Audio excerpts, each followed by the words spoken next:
அனைவருக்கும் வணக்கம். நான் டாக்டர் நடராஜன், அசோக் கிருஷ்ணா ஹாஸ்பிட்டல், பவானி.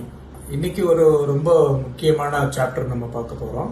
அசோக் கிருஷ்ணா சர்க்கரை நோய் சிறப்பு சிகிச்சை மையம். இந்த மையத்துல சர்க்கரை நோய் கால் பிரச்சனைகளுக்கான ஒரு சிறப்பு சிகிச்சை மையம் செயல்பட்டு இருக்கு. அதை பத்தின ஒரு சிறப்பு காணொலி காட்சி.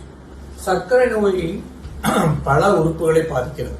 அதுல ரொம்ப முக்கியமா இருதயம் பாதிக்கப்படலாம், சிறுநீரகம் பாதிக்கப்படலாம், அப்புறம் கண் அண்ட் கால் பாதம். இந்த கால் பாதம்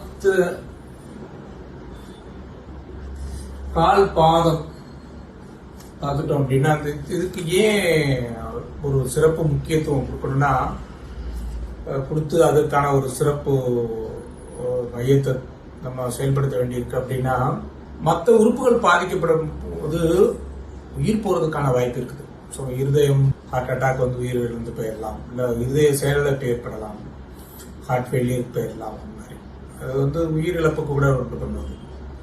பட் இந்த காலில் என்ன பிரச்சனை அப்படின்னா மார்பிடிட்டின்னு சொல்லுவாங்க. மார்டாலிட்டியோட மார்பிடிட்டி அப்படின்னு சொல்லுவாங்க. நம்ம அடிக்கடி ஹாஸ்பிட்டலுக்கு போக வேண்டிய சிச்சுவேஷன் இந்த கால் பிரச்சனைகளால வரலாம். ஃப்ரீக்வெண்டா ஹாஸ்பிட்டல்ல பெட்ல சேர வேண்டிய சிச்சுவேஷன் வரும். பலதரப்பட்ட ஸ்பெஷலிஸ்டுகளோட தேவை நம்மளுக்கு ஏற்படும். பர்டிகுலரா இப்போ ரேடியாலஜிஸ்ட் வந்து காலோட அஞ்சுகரம் பண்ண வேண்டி வரும். ரத்த ஓட்டம் இருக்கா அப்படின்னு பாக்குறதுக்கு ஒரு ஸ்பெஷலிஸ்ட் தேவைப்படுவாங்க. Plastic surgeon தேவைப்படுவாங்க.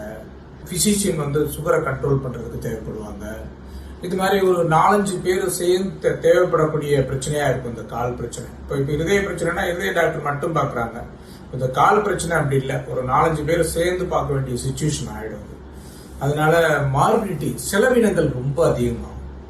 ஸோ ஹாஸ்பிட்டல் அடிக்கடி சேர வேண்டி வருது, செலவினங்கள் அதிகமா தேவைப்படுது.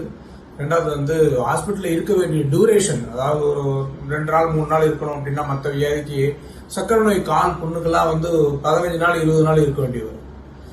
அதனால நம்மளுடைய இழப்பு, தொழில் போக முடியாம அதனால வரக்கூடிய இழப்பு, குடும்பத்தினருக்கு சிரமங்கள், இது எல்லாமே சர்க்கரை நோயில கால் பிரச்சனை வந்துட்டா வந்துருது.